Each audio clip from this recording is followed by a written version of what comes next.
Hello everyone and welcome back to a brand new video of Fox Reacts. Today we're back at the Goji Center with apparently a part 2 to the Monsterverse Titans vs the Pacific Rim Jaegers.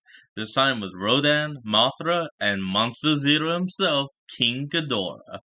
Let's hop in and see how these Jaegers face off against these new Titans. I can see Mothra not being too big. Previously on Goji Center, we witnessed 3 scenarios where Pacific Rim Jaegers took on 3 Monsterverse kaiju. And got the result, utter destruction. But there's a lot more to endure. Now, after facing 3 terrestrial monsters, how would Pacific Rim Jaegers face airborne Monsterverse Titans? Coming up, our Jaeger squadron, equipped with all sorts of weaponry, will square... If you remember from the first Pacific Rim movie, you understand that they really couldn't handle flying titans. I mean, monsters. Whatever the hell. Well, the Jaegers could not handle the flying kaijus is what I'm trying to say. They're up against Titanus Rodan, Mothra, and the legendary Monster Zero. Hell yeah. Will the Jaegers survive this time, or will there again be carnage? Find out and watch till the end as we witness Pacific Rim Jaegers versus Monsterverse Titans Part 2. Before we begin putting Jaeger's strategy to the test, let's see if your strategic skills are up to par with the help of our sponsor, King. We're back. And we're ready. Return to the episode. Today, the simulation platforms will be filled with Jaegers ready to combat 3 titans seen in the film Godzilla King of the Monsters. Hell yes. Note that the way these fights play out will be a lot different than in the previous episode. Why? Because these are all airborne kaiju, creatures with the capability of flight. But not only that, some of these are capable of flying at extremely high speeds, automatically making these scenarios very difficult for the Jaegers to win. But there is some hope for the Jaegers this time. Before we reveal this edge, we must quickly recap the corporal build of these fighting machines. As mentioned previously, the weight of these Jaegers varied a lot depending on which official source you're looking at, but a more accurate figure is around the 7,000-ton mark. To put this into perspective, that's only around 300 to 400 tons short of the weight of the metal framing of the Eiffel Tower. So yes, that's pretty heavy, but compared against these kaiju, well, we have a problem. Fortunately for the Jaegers, 2 out of the 3 contestants are much lighter than the kaiju they faced in the previous episode. That's good. But will this be enough to pull off their first win? Up next, the Jaegers will face a titan that will pick them apart if not careful. Number 1, Jaegers versus Rodan. Hold on, cut. We're back from the ad. In this scenario, our squadron of Jaegers will face a titan infamous for its superb airborne combat abilities, fast speeds, and array of dangerous weapons. In order to have a good idea of the outcome of a fight between these 2 contestants, we need to compare their builds. On one end, a squadron of Jaegers, each weighing anywhere between 6,000 to 7,000 tons, and standing at an average height of 230 to 280 feet. Equipped with superheated blade weaponry, maces, guided missiles, and special melee weapons such as the arc whip. On the other end, we have Titanus Rodan, a biovolcanic monster with a massive wingspan of 871 feet, but dwarfed by the Jaegers in terms of standing height.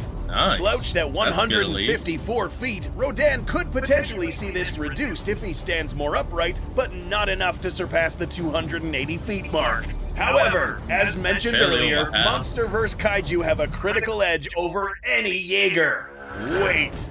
Titanus Rodan weighs a whopping 39,000 tons. On average, that's approximately 5.5 times heavier than any one of these Jaegers, assuming they were all 7,000 tons. This alone will make it very difficult for these robots to body this titan. On the contrary, the fact that Rodan can move at high speeds with this much weight can only spell death for any of these pilots. The factors to look out for would be speed, melee weapons, and terrain compatibility. Let us explain a plausible scenario between our combatants. A squadron of Jaegers stands ready to engage a massive flying kaiju. Given that these Jaegers are terrestrial combatants, the only thing they can do is wait for Rodan to approach them.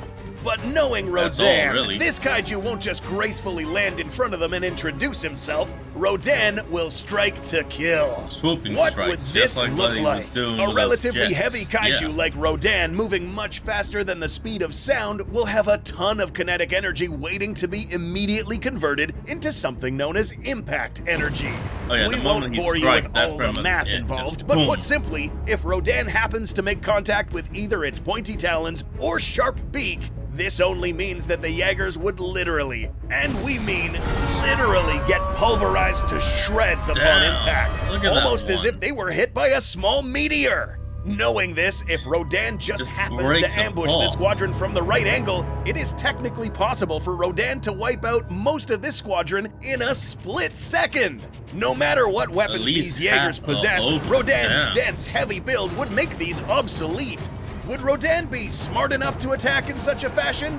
Maybe, but it's not possible. really. I mean, it was So very how would reckless these in the Jaegers movie. have a They went chance? straight after A more King effective Ghidorah. strategy would be to spread out to avoid getting wiped with one strike like the previous attack, and wait for Rodan to be close enough to the ground for them to deploy weapons such as the gravity sling, and hopefully hold down Ooh. Rodan, waiting for another Jaeger to approach with a bladed weapon and strike him on some vital organ.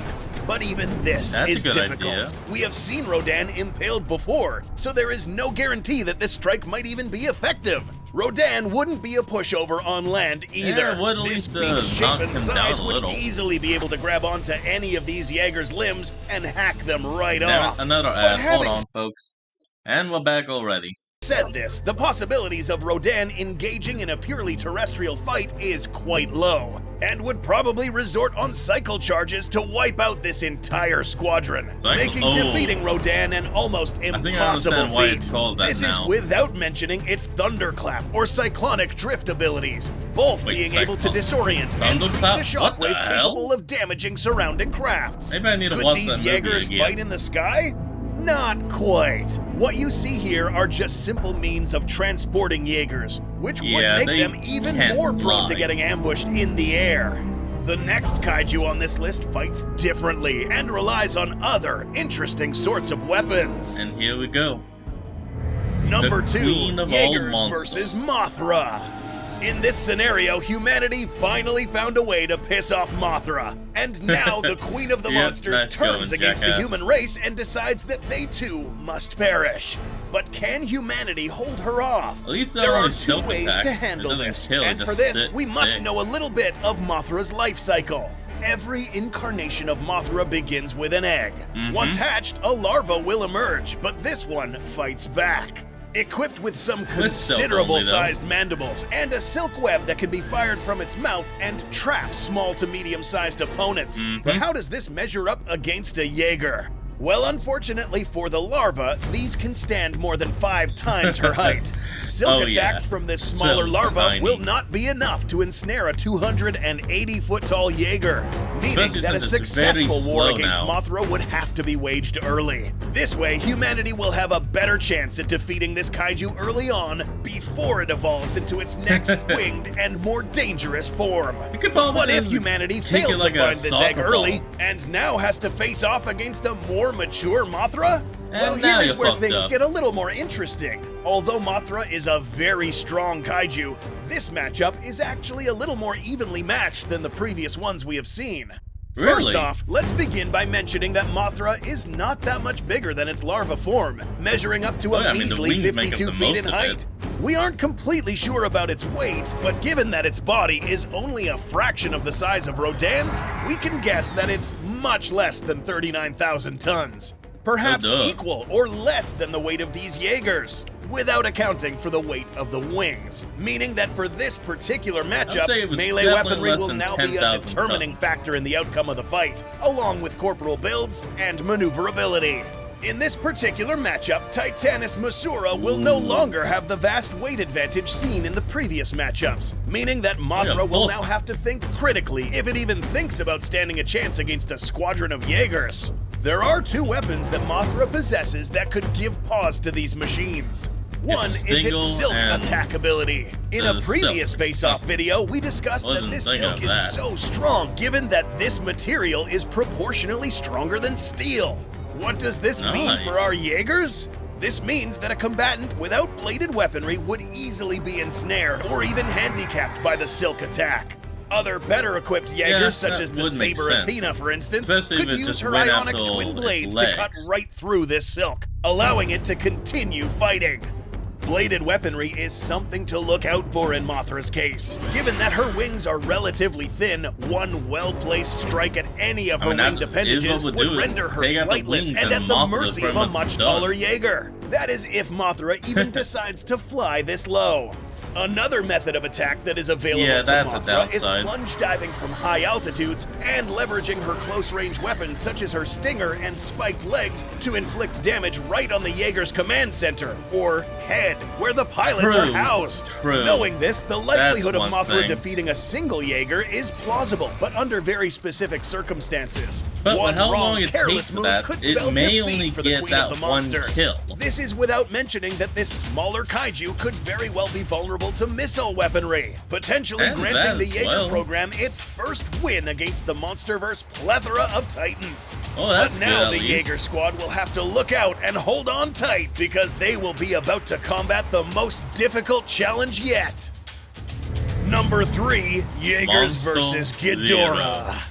After a shaky outcome against Mothra, the Jaeger program will now have to face the largest and perhaps most malevolent kaiju seen in the Monsterverse, Monster Zero. Just standing in front of this titan would be an extremely terrifying experience. Simply put, this titan measures 521 feet in height, completely dwarfing the largest members of this Jaeger squadron. I'm a huge the smaller fan ones, of Ghidorah. well, it's almost as if they're not even there. In the real world, animals who are about to engage in combat do anything they can to appear bigger than they actually are, in an attempt to further intimidate their opponent. Here, Ghidorah doesn't even have to do this. But since this guy loves inflicting terror on its adversary, we can imagine a scenario where Ghidorah stands tall and arrogantly challenges our squadron of Jaegers, knowing very well that it might win this fight. But will it? Another thing to touch on is the fact that this kaiju is also the heaviest in the Monsterverse, weighing up to a massive 141,000 tons, outweighing Godzilla, Kong, Behemoth, Rodan, everyone. Or about the weight of 20 large Jaegers.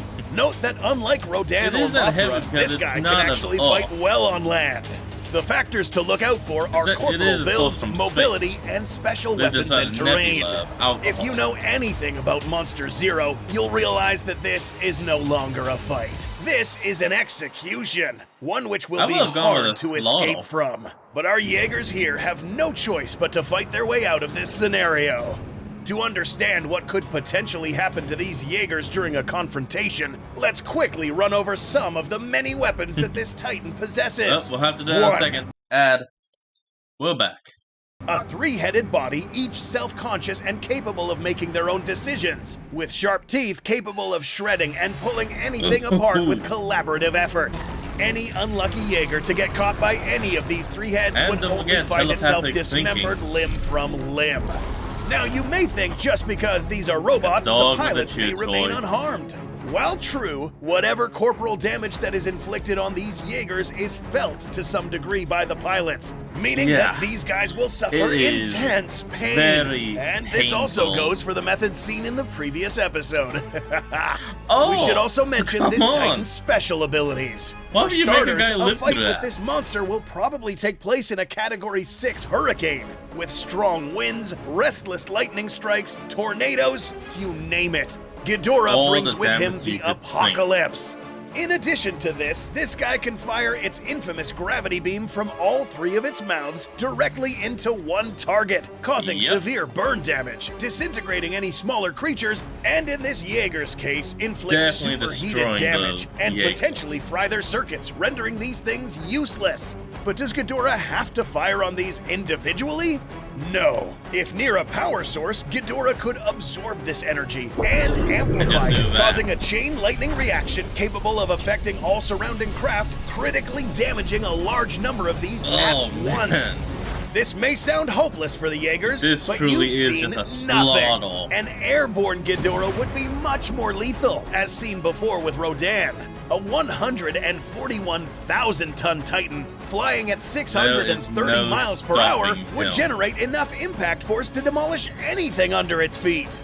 Will Ghidorah suffer from any melee damage? No stopping Perhaps, but as seen in the previous episode, these kaiju are in a league of their own in density and weight, meaning that any weapon strike would find it harder to penetrate. But not only that, these Jaegers are fighting Ghidorah. You know, the kaiju that can regenerate in seconds? Yep. Out of all of the Jaeger versus Titan matchups, this one would have potentially been the most difficult to survive from. Not only because of its melee capabilities, but because running away from this guy is almost impossible. Are there any other Monsterverse kaiju that the Jaegers could actually defeat? Do you think the kaiju from Pacific Rim can stand a chance against any of these titans? Let us know in the comments. Don't forget to subscribe, smack that like button, and be on the lookout for more kaiju carnage. Thanks for watching, and we'll see you in the next episode. Nice. I'll be honest, that would actually be something cool to see. Monsterverse Titans versus the Pacific Rim Kaijus. Kaiju versus Kaiju. Giant monster against giant monster. That would be a fight to truly watch and see. Well, anyway, folks, that is where I'm going to end off today's video. So I want you all to remember to like, comment, and subscribe.